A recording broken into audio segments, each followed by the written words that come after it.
Chapter 5 1. It was so sudden and so unexpected that it took everyone's breath away. They remained stupidly staring at the crumpled figure on the ground. Then Dr. Armstrong jumped up and went over to him, kneeling beside him. When he raised his head, his eyes were bewildered. He said in a low, awestruck whisper, "My God, he's dead." They didn't take it in, not at once. Dead? Dead? That young Norse god in the prime of his health and strength? Struck down all in a moment? Healthy young men didn't die like that, choking over a whiskey and soda. No, they couldn't take it in. Dr. Armstrong was peering into the dead man's face. He sniffed at the blue twisted lips. Then he picked up the glass from which Anthony Marston had been drinking. General MacArthur said, "Dead? Do you mean the fellow just choked and died?" The physician said, "You can call it choking if you like. He died of asphyxiation, right enough." He was sniffing now at the glass. He dipped a finger into the dregs and very cautiously just touched the finger with the tip of his tongue. His expression altered. General MacArthur said, "Never knew a man could die like that, just of a choking fit."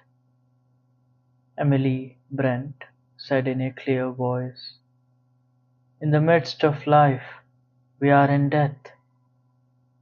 Dr. Armstrong stood up. He said brusquely, "No, a man doesn't die of a mere choking fit. Marston's death wasn't what we call a natural death." Vera said almost in a whisper, "Was there something in the whiskey?" Armstrong nodded. "Yes, can't say exactly. Everything points to one of the cyanides. No distinctive smell of prussic acid. Probably potassium cyanide. It acts pretty well instantaneously." The judge said sharply, "It was in his glass." "Yes."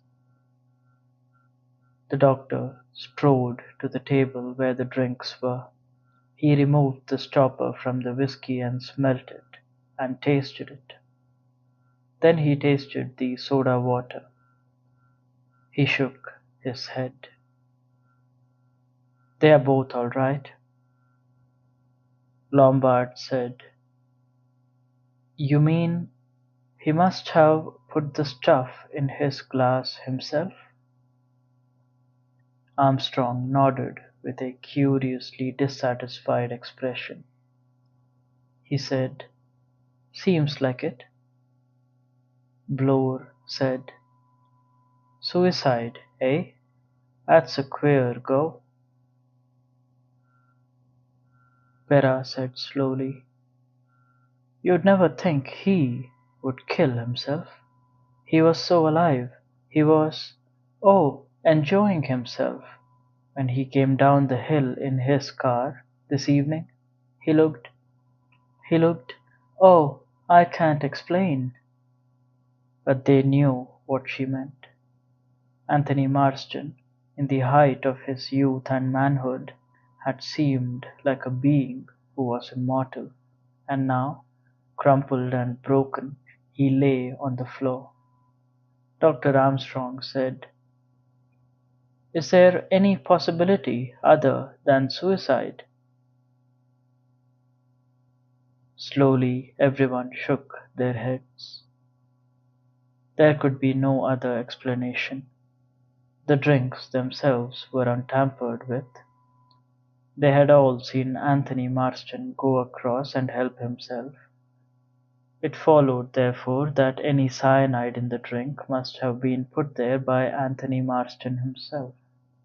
And yet, why should Anthony Marston commit suicide?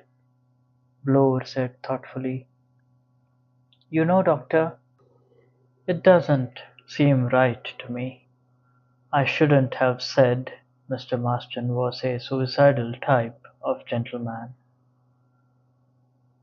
Armstrong answered, "I agree, too." They had left it like that. What else was there to say? Together, Armstrong and Lombard had carried the inert body of Anthony Marston to his bedroom, and had laid him there, covered over with a sheet. When they came downstairs again, the others were standing in a group, shivering a little, though the night was not cold. Emily Brent said, "We'd better go to bed. It's late." It was past 12 o'clock. The suggestion was a wise one, yet everyone hesitated. It was as though they clung to each other's company for reassurance. The judge said, "Yes, we must get some sleep." Rogers said, "I haven't cleared yet, in the dining room." Lombard said curtly, "Do it in the morning." Armstrong said to him, "Is your wife all right?" "I'll go and see, sir," he returned a minute or two later. "Sleeping beautiful she is." "Good," said the doctor. "Don't disturb her." "No, sir. I'll just put things straight in the dining room and make sure everything's locked up right. And then I'll turn in." He went across the hall into the dining room. The others went upstairs, a slow, unwilling procession. If this had been an old house, with creaking wood, and dark shadows, and heavily panelled walls, there might have been an eerie feeling. But this house was the essence of modernity. There were no dark corners, no possible sliding panels. It was flooded with electric light. Everything was new and bright and shining. There was nothing hidden in this house, nothing concealed. It had no atmosphere about it. Somehow, that was the most frightening thing of all. They exchanged good nights on the upper landing. Each of them went into his or her own room, and each of them automatically, almost without conscious thought, locked the door. 3. In his pleasant, softly tinted room, Mr. Justice Wargrave removed his garments and prepared himself for bed. He was thinking about Edward Seaton. He remembered Seaton very well, his fair hair, his blue eyes, his habit of looking you straight in the face with a pleasant air of straightforwardness. That was what had made so good an impression on the jury. Llewellyn, for the Crown, had bungled it a bit. He had been over vehement, had tried to prove too much. Matthews, on the other hand, for the defense, had been good. His points had told. His cross-examinations had been deadly. His handling of his client in the witness box had been masterly. And Seaton had come through the ordeal of cross-examination well. He had not got excited or over vehement. The jury had been impressed. It had seemed to Matthews perhaps as though everything had been over bar the shouting. The judge wound up his watch carefully and placed it by the bed. He remembered exactly how he had felt sitting there, listening, making notes, appreciating everything, tabulating every scrap of evidence that told against the prisoner.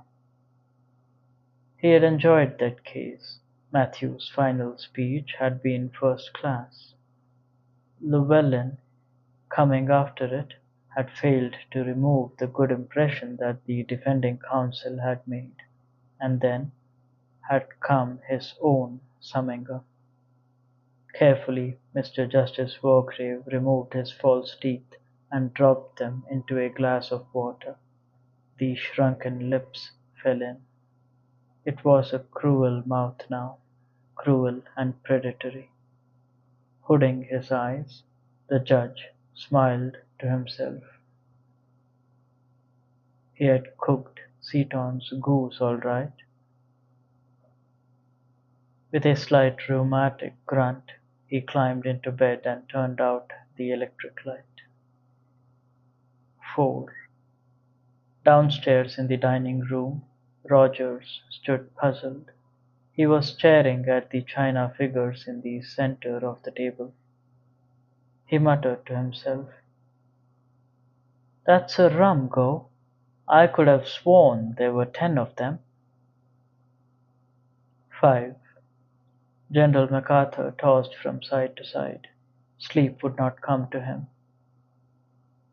In the darkness he kept seeing Arthur Richmond's face. He had liked Arthur. He had been damned fond of Arthur. He had been pleased that Leslie liked him too. Leslie was so capricious. Lots of good fellows that Leslie would turn up her nose at and pronounce dull. Dull, just like that. But she hadn't found Arthur Richmond dull. They had got on well together from the beginning. They had talked of plays and music and pictures together. She had teased him, made fun of him, ragged him, and he, MacArthur, had been delighted at the thought that Leslie took quite a motherly interest in the boy. Motherly indeed. Damn fool not to remember that Richmond was 28 to Leslie's 29. He had loved Leslie. He could see her now, her heart-shaped face and her dancing, deep grey eyes, and the brown curling mass of her hair. He had loved Leslie and he had believed in her absolutely. Out there in France, in the middle of all the hell of it, he had sat thinking of her, taken her picture out of the breast pocket of his tunic, and then he had found it. He had come about exactly in the way things happened in books. The letter in the wrong envelope. She had been writing to them both, and she'd put her letter to Richmond in the envelope addressed to her husband. Even now, after all these years, after, he could feel the shock of it, the pain. God, it had hurt. And the business had been going on some time. The letter made that clear. Weekends, Richmond's last leave. Leslie, Leslie and Arthur. God damn the fellow. Damn his smiling face, his brisk "Yes, sir," liar and hypocrite, stealer of another man's wife. It had gathered slowly, that cold, murderous rage. He had managed to carry on as usual, to show nothing. He had tried to make his manner to Richmond just the same. Had he succeeded? He thought so. Richmond hadn't suspected. Inequalities of temper were easily accounted for out there, where men's nerves were continually snapping under the strain. Only young Armitage had looked at him curiously once or twice. Quite a young chap, but he had had perceptions, that boy. Armitage perhaps had guessed when the time came. He had sent Richmond deliberately to death. Only a miracle could have brought him through unhurt. That miracle didn't happen. Yes, he had sent Richmond to his death, and he wasn't sorry. It had been easy enough. Mistakes were being made all the time, officers being sent to death needlessly. All was confusion, panic. People might say afterwards, old MacArthur lost his nerve a bit, made some colossal blunders, sacrificed some of his best men. They couldn't say more. But young Armitage was different. He had looked at his commanding officer very oddly. He had known, perhaps, that Richmond was being deliberately sent to death. After the war was over, had Armitage talked? Leslie hadn't known. Leslie had wept for her lover, he supposed, but her weeping was over by the time he had come back to England. He had never told her that he found her out. They had gone on together, only somehow she hadn't seemed very real any more. And then, 3 or 4 years later, she had got double pneumonia and died. That had been a long time ago, 15 years, 16 years, and he had left the army and come to live in Devon, bought the sort of little place he had always meant to have. Nice neighbors, pleasant part of the world. There was a bit of shooting and fishing. He had gone to church on Sundays, but not the day that the lesson was read about David putting Uriah in the forefront of the battle. Somehow he couldn't face that, gave him an uncomfortable feeling. Everybody had been very friendly, at first, that is. Later, he had had an uneasy feeling that people were talking about him behind his back. They eyed him differently somehow, as though they had heard something, some lying rumor. Armitage? Supposing Armitage had talked? He had avoided people after that, withdrawn into himself. Unpleasant to feel that people were discussing you. And all so long ago. So purposeless now. Leslie had faded into the distance and Arthur Richmond too. Nothing of what had happened seemed to matter any more. It made life lonely though. He had taken to shunning his old army friends. If Armitage had talked, they'd know about it. And now, this evening, a hidden voice had blared out that old hidden story. Had he dealt with it all right? Kept a stiff upper lip? Betrayed the right amount of feeling, indignation, disgust? But no guilt, no discomfiture? Difficult to tell. Surely nobody could have taken the accusation seriously. There had been a pack of other nonsense, just as far-fetched. That charming girl, the voice had accused her of drowning that child. Idiotic. Some madman throwing crazy accusations about. Emily Brent too. Actually, a niece of old Tom Brent of the regiment. It had accused her of murder. Anyone could see with half an eye that the woman was as pious as could be, the kind that was hand and glove with parsons. Damned curious business the whole thing. Crazy, nothing less. Ever since they had got here. When was that? Why, damn it, it was only this afternoon. Seemed a good bit longer than that. He thought, I wonder when we shall get away again. Tomorrow, of course, when the motorboat came from the mainland.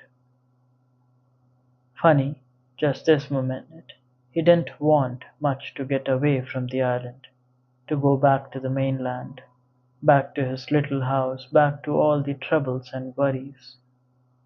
Through the open window he could hear the waves breaking on the rocks, a little louder now than earlier in the evening.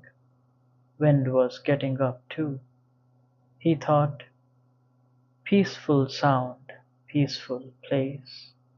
He thought, best of an island is once you get there, you can't go any farther. You've come to the end of things. He knew suddenly that he didn't want to leave the island. 6. Vera Claythorne lay in bed, wide awake, staring up at the ceiling. The light beside her was on. She was frightened of the dark. She was thinking, Hugo, Hugo, why do I feel you're so near to me tonight? Somewhere quite close. Where is he really?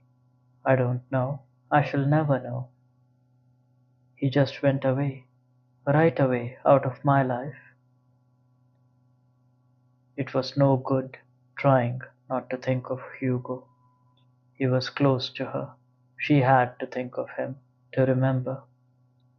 Cornwall, the black rocks, the smooth yellow sand, Mrs. Hamilton, stout, good-humoured, Cyril, whining a little, always, pulling at her hand.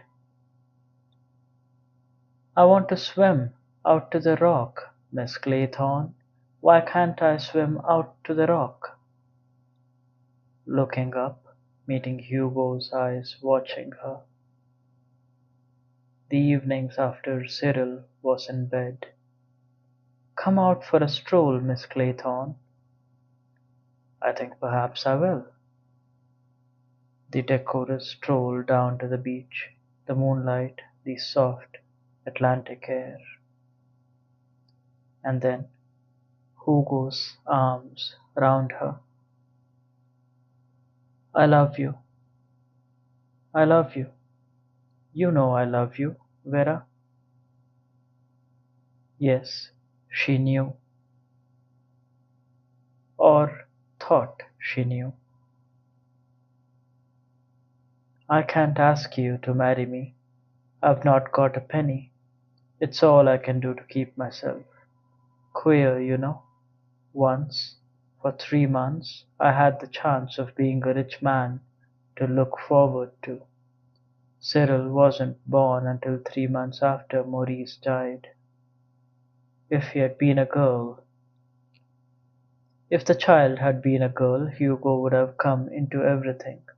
He had been disappointed, he admitted.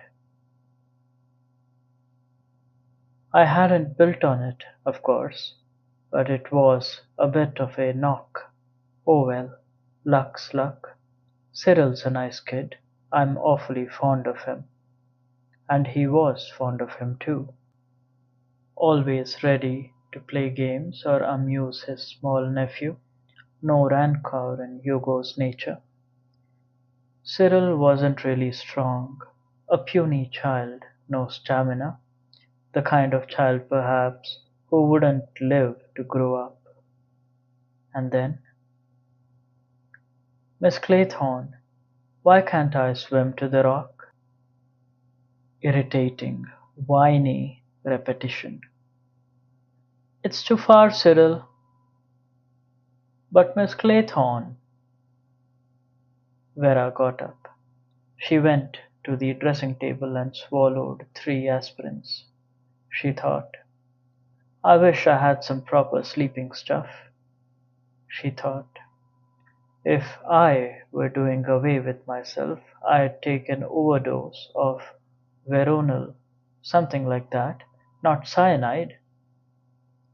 She shuddered as she remembered Anthony Marston's convulsed purple face. As she paused the mantelpiece, she looked up at the framed doggerel. 10 little soldier boys went out to dine. One choked his little self, and then there were 9. She thought to herself, "It's horrible, just like us this evening." Why had Anthony Marston wanted to die?